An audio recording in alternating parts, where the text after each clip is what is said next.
कुतर्क। तर्क तो समझ में आते हैं हमारी, लेकिन कुतर्क समझ में नहीं आते। हम सुदर्शन का अर्थ तो जानते हैं, दर्शन का भी जानते हैं, लेकिन एक शब्द और है, कुदर्शन। कु दर्शन, बुरा दर्शन, कुतर्क, जिसका कोई मतलब ना हो। हमारे ही चित्त के अंदर, मन के अंदर असंख्य विचार ऐसे चलते रहते हैं कि कैसे हम किसको नीचा दिखा दें। कौन नहीं चाहता कि मैं सबसे ऊपर बैठूं? स्वाभाविक है। स्वास्थ्य किसे नहीं अच्छा लगता?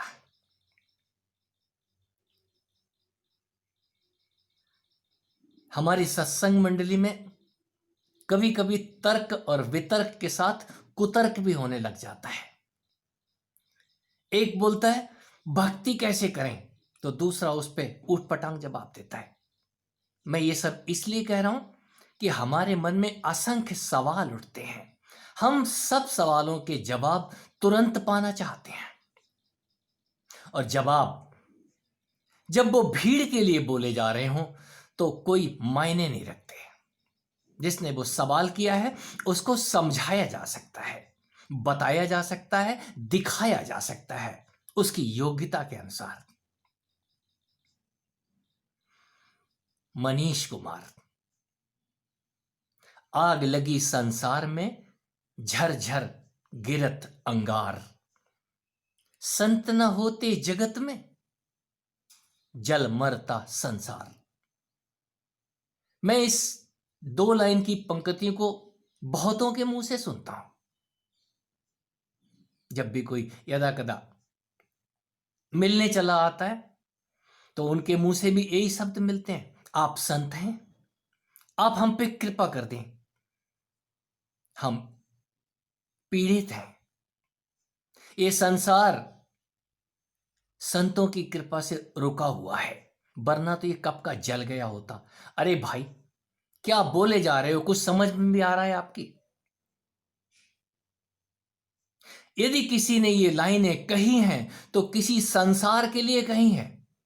कोई संसार चंद नाम का बंदा किसी संत के पास बैठ के खोपड़ी खा रहा था।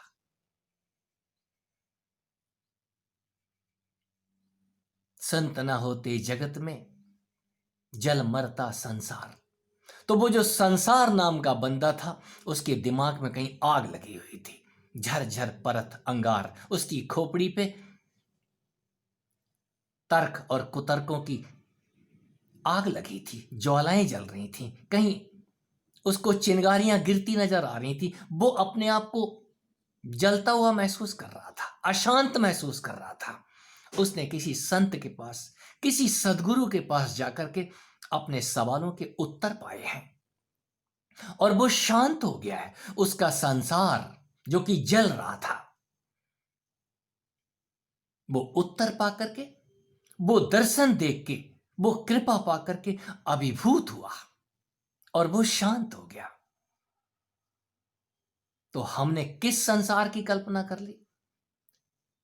महामारी फैली हुई है, इतने संतों के होते हुए भी महामारी कंट्रोल नहीं हो रही है। ये महामारी है भी है कि नहीं, ये कितना समझते हैं आप? हम कितना समझते हैं? यहां जो कुछ भी ज्ञान है वो अकेले अकेले जानने की प्रक्रिया है। ये अकेले ही जाना जाता है, और जब आप आए थे तो अकेले ही आए थे, और जाएंगे तब भी आप अकेले ही जाएंगे। जिसने जान लिया है वो अपने आप में अकेला हो जाता है, वो संसार नहीं होता। संसार उसकी तरफ से जले या ना जले, वो तो जल चुका है। और जब वो जल चुका है तो वो जलता हुआ दिया है, जलती हुई मशाल है। आप उससे अपना संसार जला के रोशन कर सकते हैं, घर में दिवाली कर सकते हैं, ऐसी दिवाली जिसके बाद कभी अमावस नहीं आती है। वो आप अपनी अमावस को दिवाली बना सकते हैं। अपना संसार आपके हाथ में है। आपका संसार यदि जल रहा है, आपका सिर, आपका मन, आपका तन यदि पीड़ित है, तो उसको शांत करने का, स्वस्थ करने का उपाय है। कोई भी संत, कोई भी डॉक्टर, संत भी चिकित्सक ही होता है। कोई गुरु, गुरु से बड़ा कोई चिकित्सक नहीं है। वो आपकी ऐसी चिकित्सा करेगा, आप ही खामोश हो जाएंगे। और जब आप खामोश हो जाते हैं, कोई योग्य शिष्य धैर्य से गुरु के समक्ष बैठ के अपने समस्त सवालों का उत्तर पा जाता है। समय आने पे कोई बोले अभी दे दो, तो वो अभी दे तो देगा, लेकिन आप संभाल कितना पाएंगे? ये जो संभालने वाले हैं, मैं कुछ कुछ मित्र जो जो जल्दी आतुर हो रहे थे संभालने के लिए, क्यों? उनका पूरा जीवन गुरुओं की सेवा में निकल गया था और संभवतः उनकी इच्छा अनुसार उनको नहीं मिला था। वो चाहते थे कि हमें वो परम लाभ मिले जिसको पाने के बाद कुछ भी शेष नहीं रहता। तो उनको छूने मात्र से वो बेहोशी में चले जा रहे थे। उनके ऊपर प्रगाढ़ निद्रा का आवेग आ जाता था और वो उनकी गर्दन लुढ़क जाती थी। ऐसा होता है।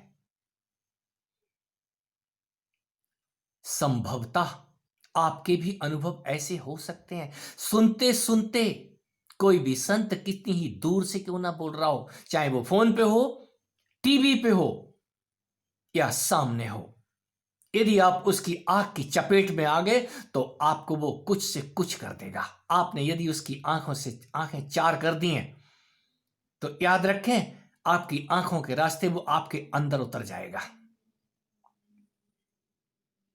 और फिर जो कुछ होगा आप विटनेस होंगे।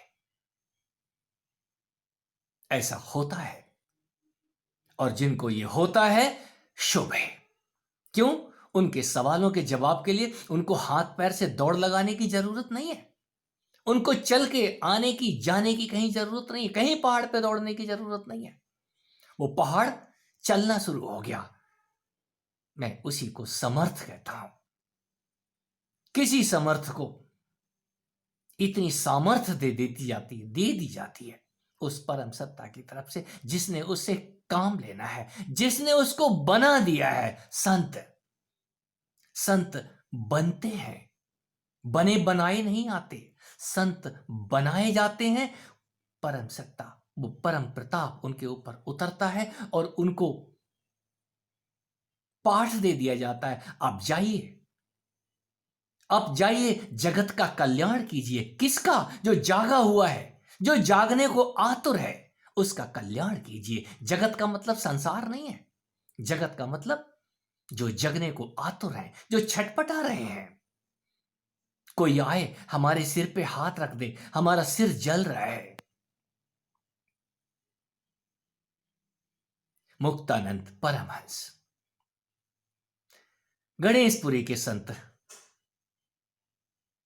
कहीं साधना काल में उस तपस्या की तपिश से उनके शरीर में उत्ताप होता था, सिर उनका फटने लग जाता था। किसी पागल से दिखने वाले संत ने उनके ऊपर हाथ रख दिया है। पुत्र, अब तुम्हें नहीं होगा। तत्क्षण उनके सिर का दर्द शांत हो जाता है और शरीर में जो जलन हो रही थी, असीम शांति का उनको एहसास होता है। क्या कारण है? कौन संत किस बेस में कैसे बैठा हुआ है? आपके पास आंखें नहीं है। आप अपनी श्रद्धा का इस्तेमाल करें। उसकी शक्ल पे न जाएं, उसकी अकल पे न जाएं। वो अंदर से क्या है आप पहचान नहीं सकते। ये पहचान की आंखें आपको समय आने पे मिलती हैं। और जब आंखें होती हैं आपके पास, तब आपके पास सिर्फ आंसू बहते हैं। कारण क्या है कि जिसने कृपा की थी वो जा चुका है। वो हाथ रख करके अदृश्य हो जाता है। क्यों? उसको पूजा कराने का कोई शौक नहीं है। वो अपनी पूजा करने में स्वयं सक्षम है, और वो जिसकी पूजा कर रहा है वो आपको दिखाता नहीं फिरता। ये भक्ति, भक्ति योग चाहने वाले, भक्ति कैसे करें, भक्ति कैसे नहीं करें। आपसे आपसे कोई पूछे प्रेम कैसे किया जाता है तो आप बता सकते हैं? बहुत सारे सवाल ऐसे हैं जो कि कुतर्क करके नहीं जाने जा सकते। आप उस सुदर्शन को, कुदर्शन, जो दर्शन है हमारा ज्ञान का, ज्ञान में दर्शन आते हैं, और जिनके पास अच्छी आंखें हैं, स्वच्छ आंखें हैं, वो उस सुदर्शन को चलता हुआ देखते हैं। ज्ञान में कहीं सुदर्शन ही उसको स्वच्छ करता है। कौन सा सुदर्शन? सुदर्शन वो भगवान कृष्ण के हाथ ही है।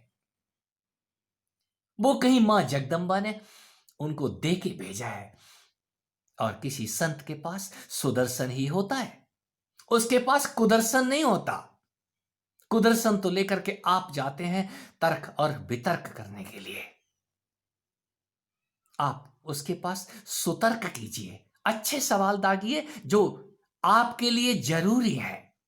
आप पब्लिक की चिंता छोड़िए, संसार जल रहा है, आप क्या कर रहे हैं? तो उसको करने दीजिए जो वो कर रहा है। यदि वो नहीं कर रहा है तो आप अपने लिए उससे प्रार्थना कीजिए, आदेश मत दीजिए।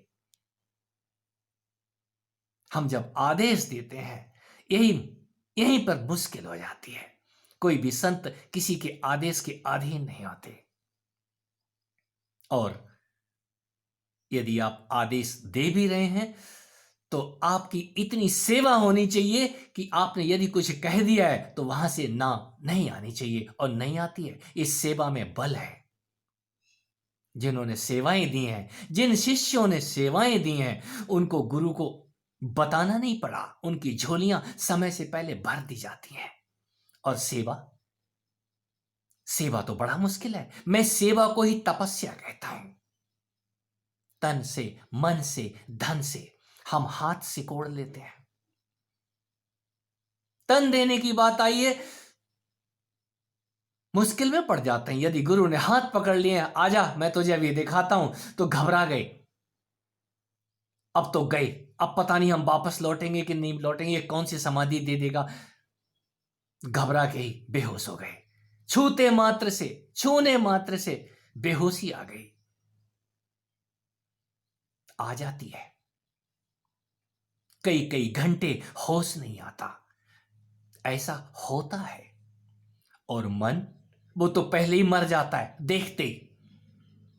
काश हम भी इनके जैसे हो जाते, तो जलन के मारे मर जाता है। यदि श्रद्धा में हुआ तो खुशी के मारे मर जाता है, मुझे तो वो मिल गया जिसका इंतजार था। तन मन धन, और धन, धन देने की जरूरत नहीं है।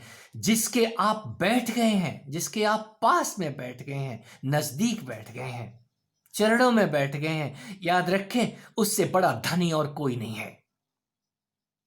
मैं उसी को धनी कहता हूं जो उस परम धन को पाने के बाद आपसे धन की आकांक्षा नहीं करेगा। ये तर्क आपके धराशायी हो जाते हैं।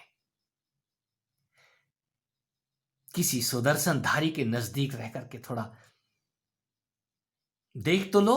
संसार चंद, मनीष कुमार, जो भी सुन रहे हैं, जो उन्होंने भी ये सब कहा है,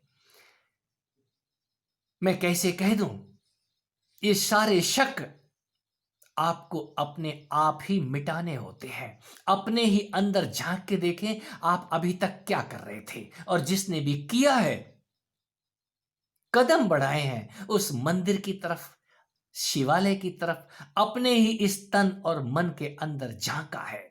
और जो झांकना शुरू कर देते हैं, समय आने पे वो झांकी, वो दर्शन, वो सुदर्शन दिखाई देता है। और जिनको दिख रहा है, मैं उनको शुभकामनाएं दे रहा हूं।